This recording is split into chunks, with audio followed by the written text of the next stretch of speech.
নমস্কার।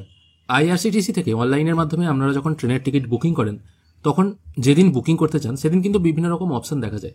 যেমন এখানে দেখাচ্ছে অ্যাভেলেবেল, মানে সিট আছে, ওয়েটিং মানে টোটাল সিট ভর্তি হয়ে গেছে, এখন 25 জন ওয়েটিং আছে, এই টাইপের আর কি। কিন্তু টিকিট বুকিং করার সময় আপনারা অনেক সময় দেখতে পান CURR_available, তারপর একটা সংখ্যা দেওয়া আছে, মানে কারেন্টলি অ্যাভেলেবেল 116। এবার এই রকম অবস্থা আপনি কখন দেখতে পান খেয়াল করে দেখুন। যে মুহূর্তে আমি ভিডিওটা বানাচ্ছি তখন হচ্ছে 3রা ডিসেম্বর। এই ট্রেনটা ছাড়বে বিকেল 3:45। আর ভিডিওটা যেহেতু আজকেই হচ্ছে আর এখনকার টাইম হচ্ছে 10:56, মানে যেদিন ট্রেন ছাড়বে তার ঠিক 4-4.5 ঘন্টা আগে এরকম কারেন্টলি অ্যাভেলেবেল দিয়ে 116 এরকম একটা দেখাচ্ছে। তাহলে কি, যেহেতু এখানে অ্যাভেলেবেল আছে এবং তার আগে একটা কারেন্ট লেখা আছে, এরকম টিকিট বুকিং করলে কি আদৌ বুকিং হবে, বা এটা কি অ্যাকচুয়ালি জিনিস?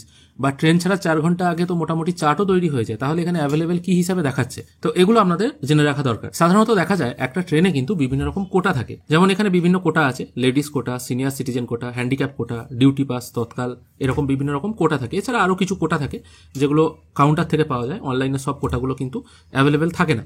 এবার এরকম অবস্থায় ট্রেন ছাড়া 4 ঘন্টা আগে যখন চার্ট তৈরি হয় তখন চার্ট প্রিপারেশনের সময় যদি দেখা যায় কোটার সিট ফুলফিল হয়নি, সেক্ষেত্রে ওয়েটিং প্যাসেঞ্জারদের কিন্তু ওই যে খালি সিটগুলো আছে সেগুলো কিন্তু অ্যালট করে দেওয়া হয়। এরপরেও যদি দেখা যায় সমস্ত প্যাসেঞ্জার কনফার্ম সিট পেয়ে যাওয়ার পরেও, মানে ওয়েটিং প্যাসেঞ্জাররাও যখন চার্ট তৈরির সময়, মানে প্রসেসটা হয় যখন চার্ট তৈরি, তারা কনফার্ম সিট পেয়ে গেল, তারপরেও যদি দেখা যায় কিছু সিট খালি রয়ে যাচ্ছে, সেক্ষেত্রে ট্রেন ছাড়ার মোটামুটি 4-4.5 ঘন্টা আগে কি 5 ঘন্টা আগে এইরকম কারেন্টলি অ্যাভেলেবেল বলে কিছু সিটকে শো করানো হয়, যেখানে আপনারা কিন্তু টিকিট বুকিং করতে পারেন। এটা কিন্তু কোনো রকম ফেক ব্যাপার নয়। এবার দেখা যায় আপনারা হয়তো এই সেম ট্রেন ছাড়ার একদিন আগে তৎকাল ট্রাই করেছিলেন, তৎকাল হয়তো পাননি, কিন্তু ট্রেন ছাড়ার কিছুক্ষণ আগে দেখতে পাচ্ছেন অ্যাভেলেবেল সিট আছে। আপনারা হয়তো ভাবতে পারেন এটা কোনো টেকনিক্যালি গ্লিচ হতে পারে, এটা কোনো টেকনিক্যালি গ্লিচ নয়। সমস্ত কোটায় যখন মোটামুটি ফুলফিল হয়ে যাওয়ার পরেও আরও সিট খালি রয়ে যায়, তখন কিন্তু এই কারেন্টলি অ্যাভেলেবেল বলে যে বাকি সিটগুলো আছে সেগুলো ফুলফিল করানোর জন্য আপনাকে একটা চান্স দেওয়া হয়। তাই আপনারা নিশ্চিন্তে এই টিকিট কাটতে পারেন।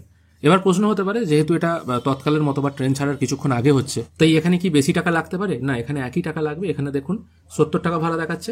2-4 দিন পরের টিকিটে, এই টিকিটেও কিন্তু এই একই 70 টাকাই ভাড়া লাগছে। এখানে কিন্তু কোনো রকম এক্সট্রা চার্জ নেওয়া হচ্ছে না, জাস্ট রিজার্ভেশন চার্জ যেটা 15 টাকা সেটা শুধু এক্সট্রা নেওয়া হচ্ছে। দ্বিতীয় প্রশ্ন আসতে পারে, এই টিকিট ক্যান্সেল করলে আমি কত টাকা রিফান্ড পাবো? এখানে টিকিট ক্যান্সেল করলে আপনি কিন্তু কোনো টাকা রিফান্ড পাবেন না। ক্যান্সেল আপনি করতে পারেন, কিন্তু রিফান্ড অ্যামাউন্ট 0 দেখাবে। আশা করি এই ছোট্ট ইনফরমেশনটুকু আপনাদের ভালো লেগেছে। যদি ভালো লেগে থাকে অবশ্যই একটি লাইক করবেন। ভিডিও দেখার জন্য অসংখ্য ধন্যবাদ। ভালো থাকবেন।